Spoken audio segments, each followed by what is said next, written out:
Hola, soy María Paz Cuadra, soy orfebre y soy fundadora de la marca Zurda Joyas.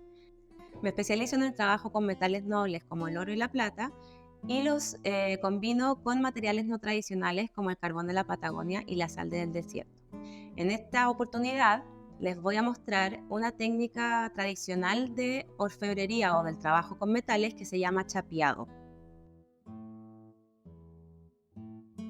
Este proyecto tiene como objetivo el rescate de las técnicas tradicionales usadas por los artesanos en el campo para la realización de ciertos aperos que ocupan los guasos con los caballos, como lo son las espuelas, las hebillas, las argollas, etc. El chapeado es una técnica tradicional, que es la que vamos a rescatar en este video, que consiste en utilizar juntos dos o más metales. Estéticamente se ve muy lindo y también influye en la dureza que tienen los metales para ser trabajados. Generalmente y tradicionalmente en el campo, el chapeado se hace con metal base, el acero, y se le aplican detalles con bronce, plata o cobre. Pero en esta ocasión vamos a utilizar cobre y plata para que sea una pieza que tiene un toque más contemporáneo, más moderno, y también que sea utilizable por cualquier persona. En esta ocasión, como vamos a trabajar con cobre, el cobre, para dejarlo dulce o en estado más maleable, lo vamos a recocer, ¿ya? El recocido es una técnica de orfebrería que significa aplicar fuego al metal para que así las moléculas que se encuentran en su interior se separen y el metal quede más blando para ser trabajado. Podemos ver cuando está recocido porque el cobre y todos los metales cambian de color. Para hacer estos aros, entonces, primero vamos a ocupar un alambre redondo de cobre, el cual lo vamos a cortar de 7 centímetros y vamos a recocer. Para recocer ocupamos un soplete de orfebrería y, como les decía, tenemos que llegar a un punto de calor de menos de 1085 grados Celsius. Cuando el cobre ya está recocido, se mete al ácido o a las sales decapantes para que así estas le saquen el óxido que se muestra en el metal una vez que se le aplica fuego. Luego de meter la pieza al ácido, se mete en un recipiente con agua para poder enjuagarlo y luego se seca. En orfebrería o en el trabajo con los metales, las piezas siempre tienen que estar ultra secas porque si están mojadas las herramientas se van oxidando. Entonces lo secamos con cualquier paño y la dejamos sin ningún rastro de agua. Como este alambre redondo ya está recocido, lo llevamos a la laminadora. En la laminadora podemos transformar este alambre redondo en un alambre cuadrado. Entonces lo pasamos varias veces, siempre en el mismo sentido para no quebrar el metal, hasta que llegamos a la forma deseada. En este caso voy a pasar de un alambre redondo a un alambre cuadrado de 3 milímetros de espesor. Una vez que ya lo tengo cuadrado, lo vuelvo a recocer para que quede blando de nuevo, porque lo quiero pasar por la laminadora para que quede un poco más plano. Como estos son aros que tienen que ser usables, he decidido bajar un poco su espesor para que no queden tan pesados y no sean incómodos al usar. Una vez que ya llegué al espesor y a las medidas que necesito, vuelvo a recocer estas piezas para que vuelvan a quedar blandas y así las pueda martillar sobre el TAS para que queden totalmente rectas y planas. Como pasamos el metal por la laminadora y bajamos su espesor, naturalmente quedó más delgado, pero también quedó más largo. Entonces vuelvo a medir los 7 centímetros de los que quiero el largo de mis aros, los mido, los marco y lo corto con la sierra caladora.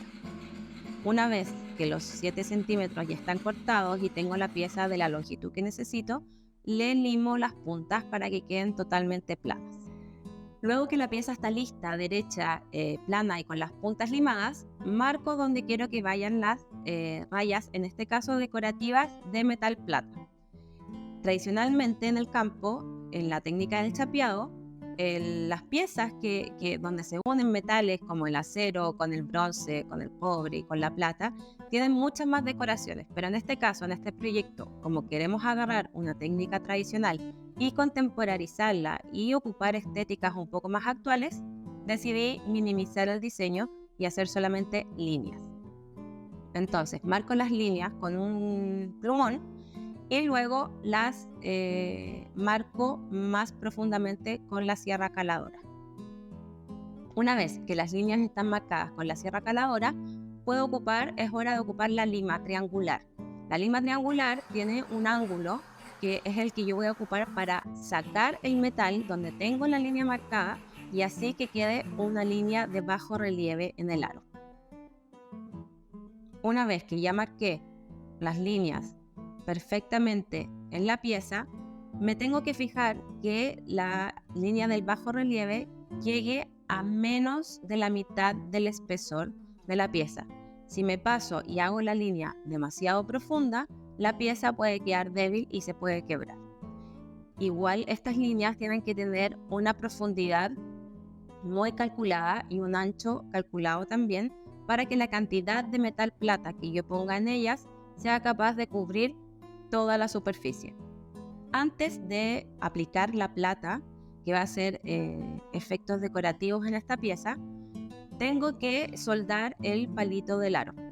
Para los palitos de los aros o los vástagos de aros, uno ocupa metal plata también, alambre de plata de 0,8 milímetros de espesor. Se corta un pedazo de unos 1,5 centímetros y se lima una de las puntas en forma recta. También con el motor ocupo una broca de 1 milímetro aproximadamente de diámetro para hacer un sacado en la pieza donde va a ir ubicado y soldado el vástago del aro. En joyería existen 3 tipos de soldadura que difieren en su dureza y esta dureza hace que tengan mayor capacidad o menor capacidad de derretirse a ciertas temperaturas. Entonces tenemos la soldadura dura, la mediana y la blanda. Para soldar el vástago del aro vamos a ocupar soldadura dura para que luego cuando hagamos las decoraciones de plata, con la soldadura de plata, esa soldadura es blanda.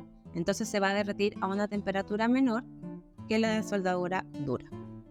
Una vez que tenemos soldado el vástago del aro, metemos la pieza nuevamente a las sales decapantes o al ácido para que quede limpia. Ya. Luego de esto la enjuagamos en agua y la secamos nuevamente.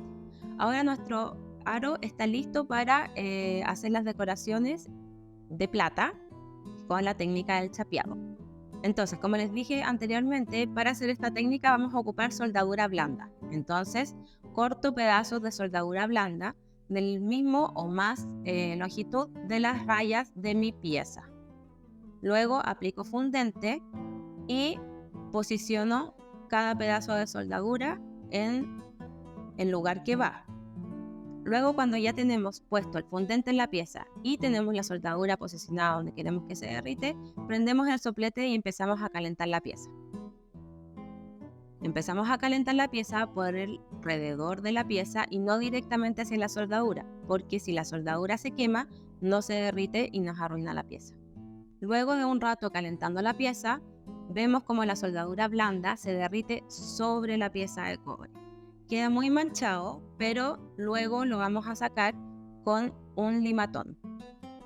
Una vez que ya están soldadas todas las líneas de soldadura blanda, se mete la pieza a las sales decapantes y luego se enjuaga. Una vez que ya está seca, empezamos con el limatón a sacar las sobrantes de soldadura o de metal plata de la pieza. Después de mucho rato limando, podemos ver cómo van apareciendo las líneas decorativas de la pieza. Ya sacamos toda la soldadura que estaba sobre la superficie y solamente queda el metal plata en el bajo relieve del aro. Esto hace que el aro se vea como una sola superficie con 2 metales, es decir, 2 colores distintos. Una vez que ya tenemos todo limado y que al tacto y a la vista nuestro aro se ve como una sola pieza con cambios de colores, en este caso pasa del rosado del cobre al gris de la plata, empezamos a lijar. Con el motor primero empezamos a lijar con la lija 220, que es la más gruesa. Con esta lija vamos a dejar más suavizada la pieza y sin ninguna raya y sin ningún desnivel. Luego seguimos con la lija 500, que va a suavizar aún más la pieza. Y luego seguimos con la lija 1500. Mientras mejor lijada esté una pieza, mejor pulida va a quedar finalmente.